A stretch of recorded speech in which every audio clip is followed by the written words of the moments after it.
Este video llega gracias a... Solo en septiembre, lleva tu préstamo a rebajatucuentas.com y tendrás mejores cuotas de las que estás pagando ahora. Llegó el momento del verdadero cambio. Gracias a Samsung. Perú. Conversamos ahora y de inmediato con el ingeniero Miguel Cardoso, el expresidente de Perumín. Perumín 36 Ediciones, una feria minera que congrega a todos los actores que tienen que ver con la industria minera en nuestro país. Perumín se llevará a cabo del 25 al 29 de septiembre en Arequipa, en el Cerro Juli, me imagino como todos los años, como ya se viene llevando adelante, pero queremos conocer cuáles son las novedades para este año, un año difícil en el que a su vez leíamos hoy muy temprano que nuevamente las proyecciones de crecimiento se empiezan a ajustar y cada vez se van acercando más al 0%. Bienvenido, señor Cardoso, gracias por acompañarnos. Buenos días, Mávila, y un placer estar con usted. Al contrario, gracias a usted por acompañarnos el día de hoy. Perspectivas del sector minero de cara al desarrollo de Perumín. Novedades para la edición de este año. Empecemos por ahí.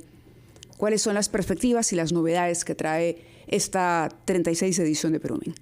Hemos ampliado nuestros programas de discusión para poder hacer cosas adicionales a las que tradicionalmente conversamos, analizamos y discutimos. En el primer día, en la tarde de este lunes 25, cuando empezamos Perumín, vamos a tener dos sesiones bien interesantes. Una es con nuestro país aliado, Canadá, aliado para esta edición de Perumín.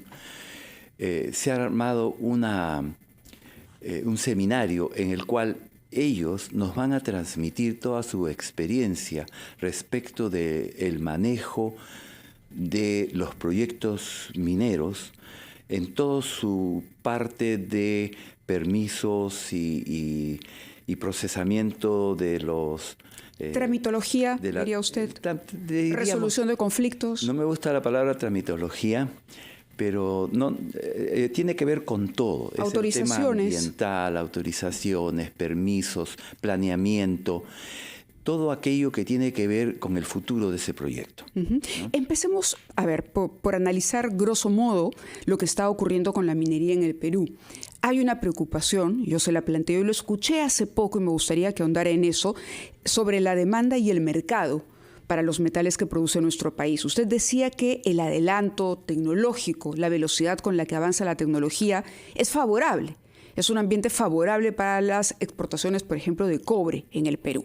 Por ahí, entonces, diríamos que vamos a tener todavía años de alta demanda. Efectivamente, las proyecciones que hay a nivel mundial es que la demanda de cobre se va a duplicar a la actual. ¿En cuánto tiempo? Hasta el 2035. Ajá. Y de ahí todavía va a seguir creciendo y se proyecta hasta el 2050 crecimiento de la demanda, cuando va a alcanzar ya... con mejora de precios, diría usted, internacionales. ¿Va a seguir siendo una ventana de oportunidades para el país? Es la mayor oportunidad que hemos tenido históricamente.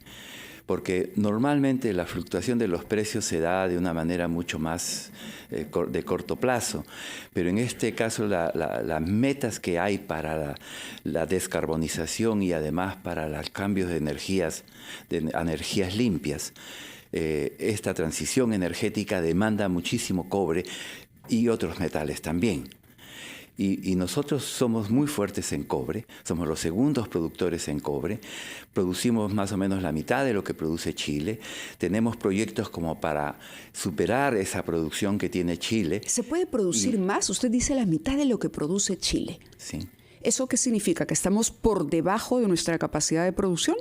Sí, nosotros tenemos en este momento 47 proyectos mineros en preparación para ir a producción y de ellos el 70% son de cobre.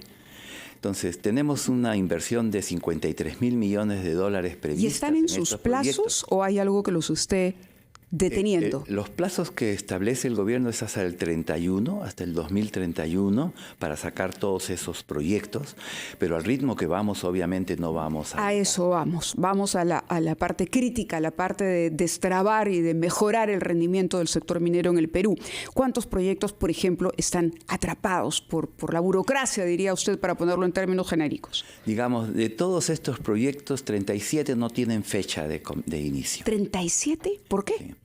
Porque todavía no han recibido los permisos correspondientes, porque no... ¿Y de quién depende el otorgamiento de esos permisos? Del Estado. Todo es del Estado. ¿Pero hay una demora del Estado o demora de quien solicita esos permisos y de cumplir una serie de requisitos para que se los den? No, la responsabilidad de las demoras está enteramente del lado de las oficinas que tienen que evaluar los proyectos y dar los permisos.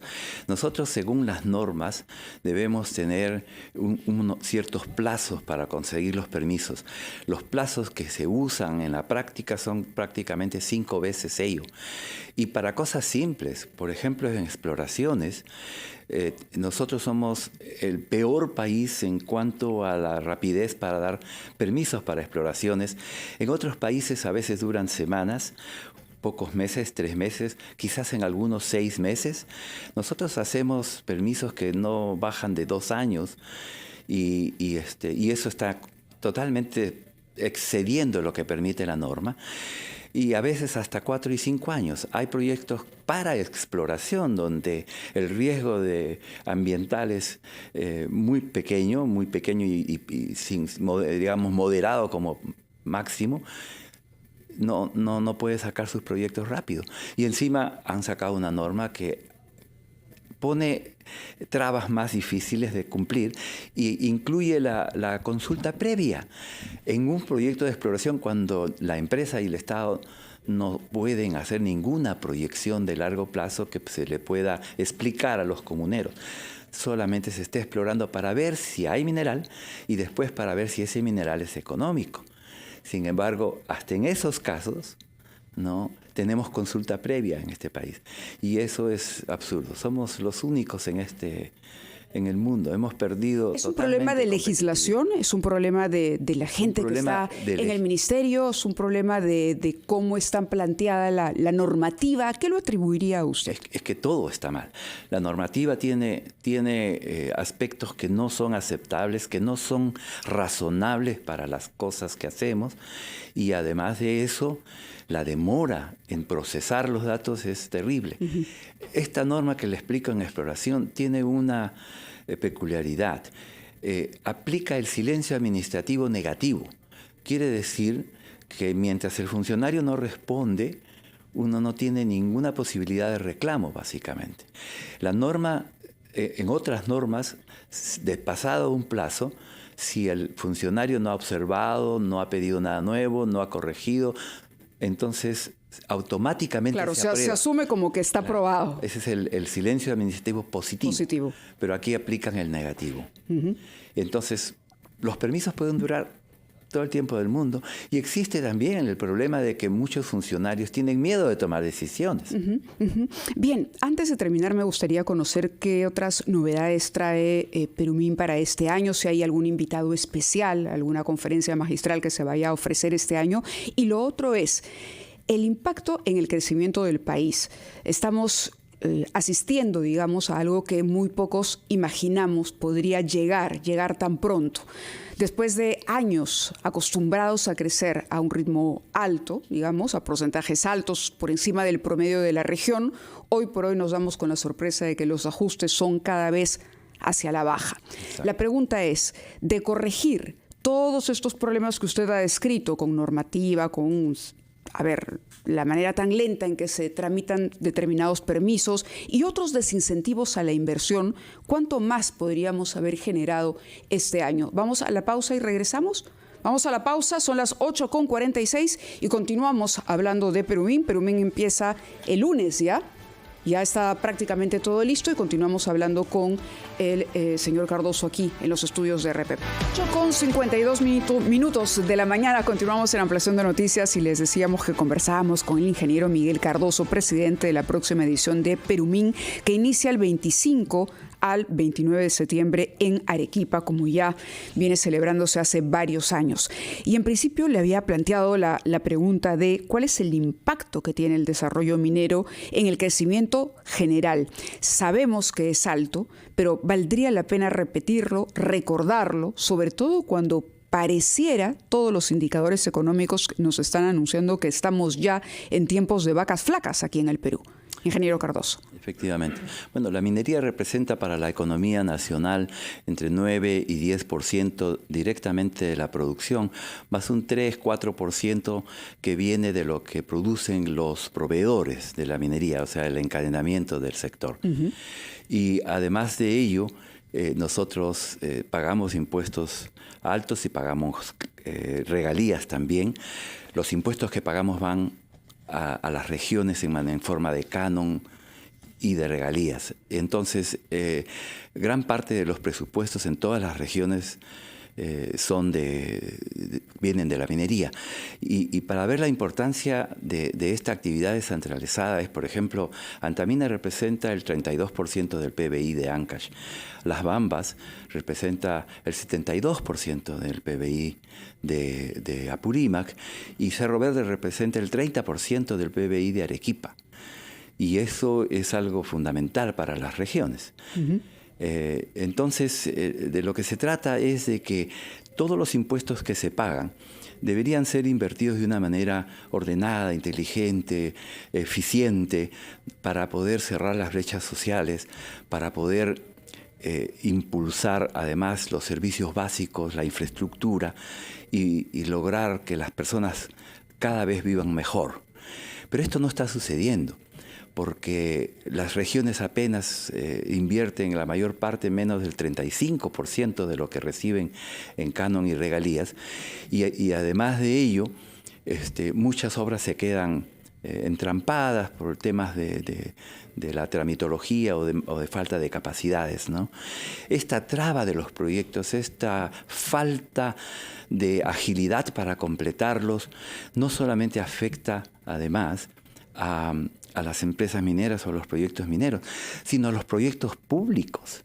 Las inversiones públicas también fracasan muchísimas veces por toda esta tramitología interna que hay que hacer. Bien. Entonces, tenemos que ordenarnos, tenemos que ponernos de acuerdo y tenemos que trabajar para lograr realmente el desarrollo que necesitamos todos.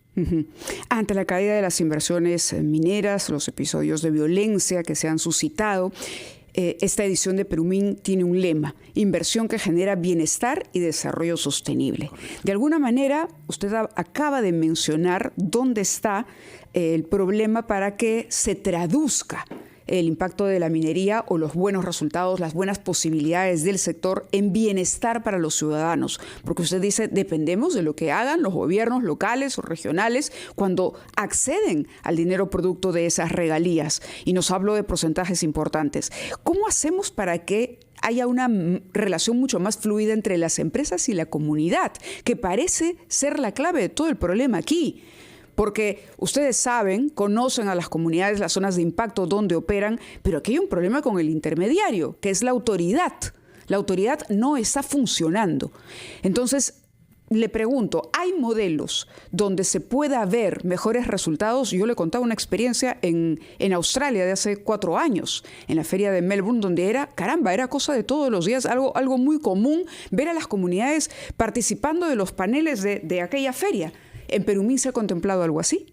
Sí, vamos a tener discusiones con comuneros. Nosotros vamos a tener empresas comunales que son proveedores de la minería y que este año van a facturar 1.000 millones de soles en sus labores a nivel nacional. Fíjese, lo que nosotros necesitamos en realidad son 2 cosas fundamentales. Una es ponernos de acuerdo, tener un consenso respecto a qué dirección queremos andar.